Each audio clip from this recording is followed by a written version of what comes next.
Dumpling King Brendan Pang is here, and of course we're going to be making dumplings. Oh my God, I love your dumplings. You've got a whole book on dumplings, which is so popular. Yeah. What's it called? It's called This is a Book About Dumplings. See, you won't ever forget the name. Yeah, that's it. And this one's particularly popular because it's got all those traditional flavours that we love so much, like prawn and pork. Yes, a bit of a different one. I'm usually known for Mauritian Chinese-style dumplings, but this one is a Filipino-style dumpling. So it's called Filipino Siomai, a bit like the Chinese open-style dumplings that you have at Yum Cha. Yes, Meatier, it's got a bit of veg in it, a bit chunkier, and then we're going to have like a fried garlic sauce to go with it as well. So what makes it Filipino then?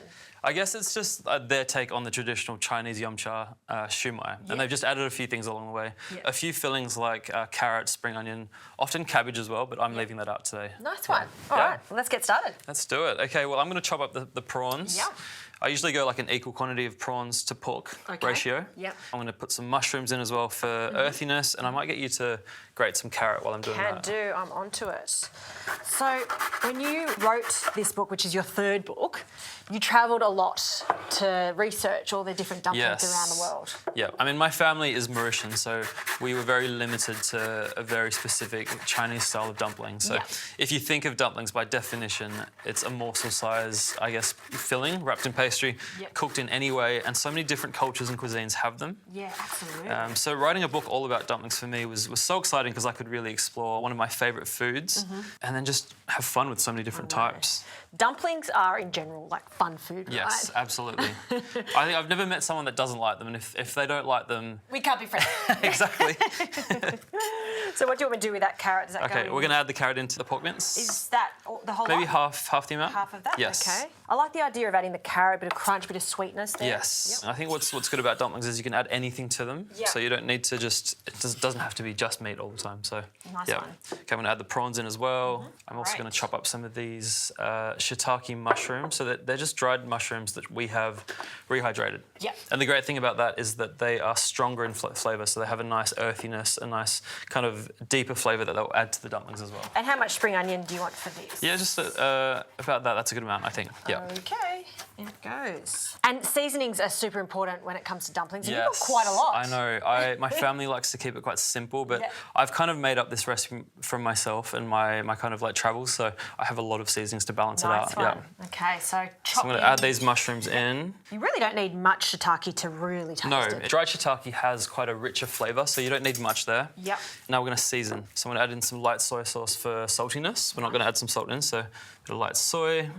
We have some Shaoxing cooking wine, which again is a bit salty, a bit sweet, a bit bitter. Kind of balances out all those flavours. Smells so good. My favourite here, oyster sauce. Yes. Really savoury, again, salty, a bit sweet. That much? More? Yeah, maybe a bit more. Go for it. That's probably one that I'm very generous with. Okay. A dash of sesame oil. And not too much. I find that if it's too much, it's quite overpowering. I've got black and white pepper. Okay. Yeah, I find just a nice balance. I mean, usually I add just white pepper into dumplings, but it's a bit more fragrant, but I want that kind of like rough black pepper as well in there too. Sounds good. And then to bring it all together, I have a bit of sugar to balance out all the flavour, as well as some cornstarch. Okay.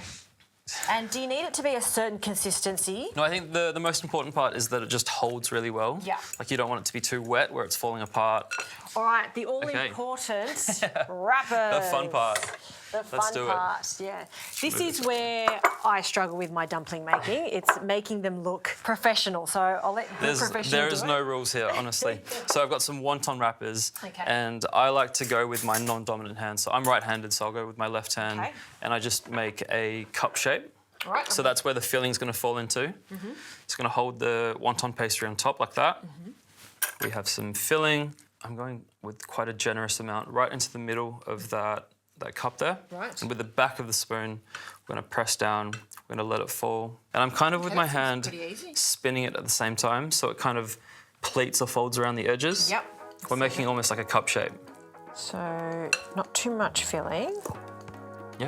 Perfect. I just spin my hand so that it kind of evenly comes up around the edges like a cup shape. And if you want, you can go around with your fingers just to form it. And then with the back of the spoon, pressing down really firmly because we want this to be really tight and compact. Most dumplings are usually closed completely, but because this is quite open still at the top, you just want it to be really compact so it doesn't fall apart. There we go. And then there we go. It's just like that. Oh, a good teacher. First time. So I've got a little bit more practice to do, but we've got to make a few of these, right? Yes, let's make a few more.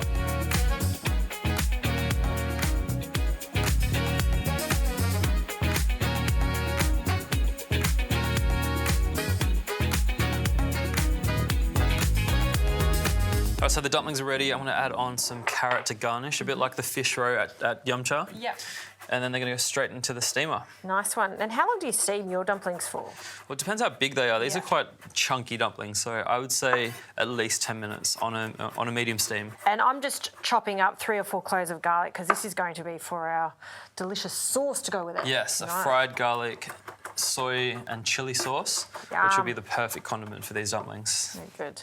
I'm actually quite impressed with the way they look. I know, how good they look like they've come out of a machine, but exactly. by hand. Really easy to do.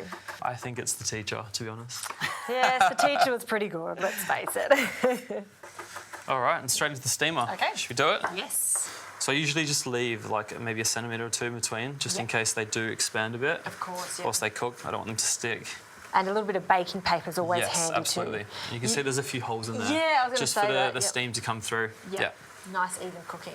There we go, done. Moving on. Great. All right. Next stage. Yes, the fried garlic. So that goes straight into the pan with some neutral oil. Yep, so oil in first. Oil in. Garlic. Little sizzle there. We just want a little sizzle. We don't want them to burn. Just to kind of pull that flavour out and infuse that oil. We'll slice the chilli at the same time. Okay. And then to bring that all together, we've also got a bit of sesame oil for that roasty, nutty flavour. And then some soy sauce as well. Some soy sauce. Okay. So this won't take too long. It's going to be very quick.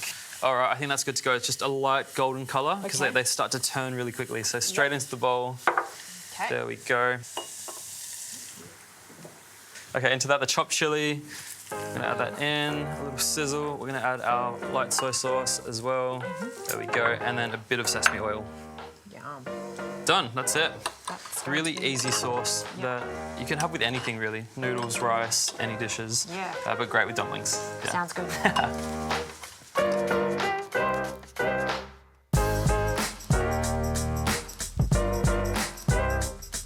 Okay, we haven't opened these yet, so it's time to have a look. Ooh, wow. So good. They look good. Delicious. How good do they smell as well? Yeah. Ooh, I love them. They've really held their shape too.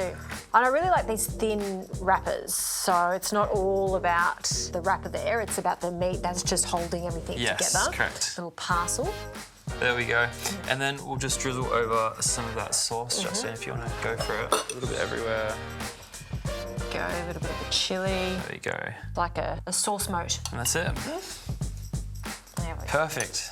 Yum, I love Awesome. these. Shall we have a taste? Yes, let's do it. Let me get some sauce here.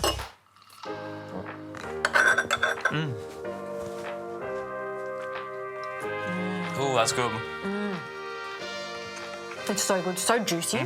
I think when someone says a dumpling That was is the juicy... first word that came to my mind. Juicy. Yeah.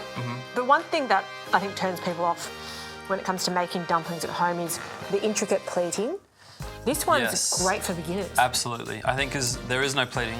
It's just filling straight into the wrapper, straight into the steamer. That's it. Perfect one to start on, for sure. I usually have Friday night pizza night, but why not Friday night dumpling night? Yes, I mean, I call it a dumpling party. Dumpling Pre-make party. the filling, get everyone around, get them to, you know, really work for their food as well.